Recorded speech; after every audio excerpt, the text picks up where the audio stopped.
দর্শক সালাম এবং শুভেচ্ছা রইল। উপদেষ্টা আসিফ মাহমুদ সজীব ভুঁইয়া সরকারের এই 10 মাসে যে পরিমাণ আলোচিত সমালোচিত হয়েছেন এবং তার উপরে দুইবার ক্ষমা চেয়েছেন, হ্যাট্রিক করতে ক্ষমায় আর একবার বাকি আছে।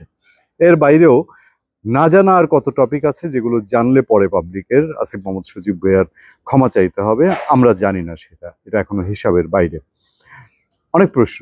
একটা দিন গেছে 29 জুন 2024, সারা দেশের সবাই অস্ত্র গবেষক।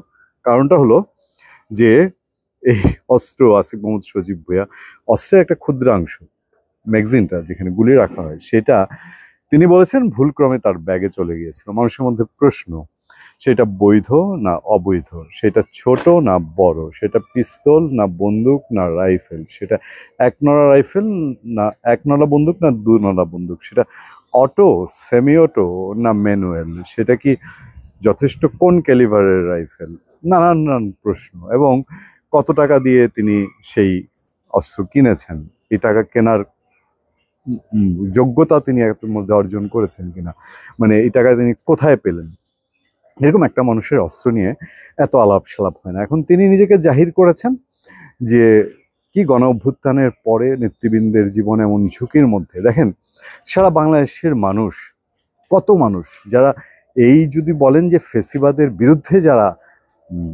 আন্দোলন করেছে, ফেসিবাদের বিরুদ্ধে যারা সংগ্রাম করেছে, তারা সবার কি জীবন নিরাপদ? পথে ঘাটে চলতে গিয়ে ছিনতাই, চাঁদাবাজি, তারপর তো মব, যেটাকে তারা পৃষ্ঠপোষকতা দিয়ে এই সরকারের অনেকেই এটাকে কি প্রেশার গ্রুপ হ্যান ত্যান বলে, এবং মবের বিরোধিতা করলে তারা স্বৈরাচার ফেসিবাদের দোষর এসব বলে জাস্টিফাই করে একটা গ্রুপকে তার একদম পুরো সামনে ঠেলে দিয়েছেন যে এরা আইন কানুনের তোয়াক্কা করবে না, যখন যেটা মনে করবে সেটা দিয়েই তারা ফায়দা হাসিল করে নেবে। এবং যখন সেনাবাহিনী সহ সবাই মবের বিপক্ষে বলে আনুষ্ঠানিকভাবে, তারপরেও দেদারসে চলছে। আমি যেদিন কথা বলছি সেদিনও দেখা গেছে সিলেটের আদালতে এবং দেশের বিভিন্ন জায়গায় বিচ্ছিন্নভাবে আক্রমণ সংঘাতের ঘটনা ঘটছে।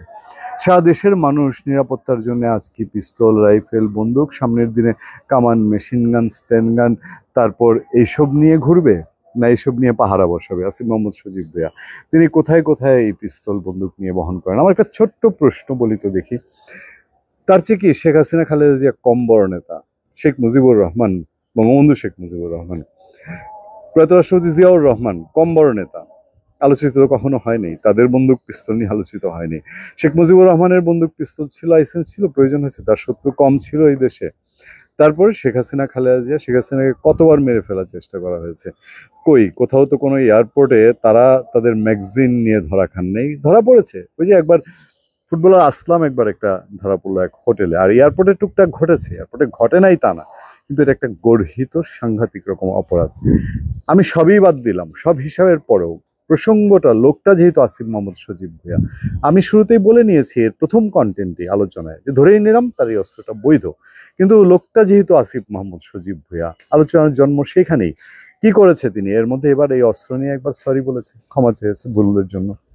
বাপের ঠিকাদারি লাইসেন্স নিয়ে সরি বলেছে, ক্ষমা চেয়েছে ভুলের জন্য। আর তারা যারা উপদেষ্টা সমন্বয়ক, তারা তো একাধারছে করেই যাচ্ছে কাণ্ড। কে সমালোচিত হয়নি? মাহফুজ আলম বাংলাদেশের ম্যাপই প্রায় চেঞ্জ করে এক ম্যাপ ফেসবুকে পোস্ট দিয়ে তারপরে নামিয়ে এনেছে। হান্নান মাসুদ মকবাজদের ছাড়িয়ে এনেছে থানায় গিয়ে। সার্জিস হাসনাদের তো বাদেই দিলাম আলাপ আলোচনার ঊর্ধ্বে। একের পর এক তারা সমালোচনা, তর্ক বিতর্কের জন্ম দিচ্ছেন। যেই লোকগুলো নায়ক হওয়ার কথা, হিরো হওয়ার কথা, শুধু এই সময়ের না, যুগকে যুগ হিরো হয়ে যাওয়ার কথা, বিপ্লবী মানেই বিপ্লবী, চে গুয়েভারা, আর্নেস্তো চে গুয়েভারা, তাদের মতন হয়ে যাওয়ার কথা, মার্টিন লুথার কিং হওয়ার কথা, নেলসন ম্যান্ডেলা হওয়ার কথা, সেই লোকগুলো কি এখন নায়ক না খলনায়কের চূড়ান্ত রূপ ধারণ করছে? ধন্যবাদ সবাইকে, ভালো থাকবেন, সুস্থ থাকবেন। আপনাদের সাথে আমি আতিক রহমান, পূর্ণিয়া।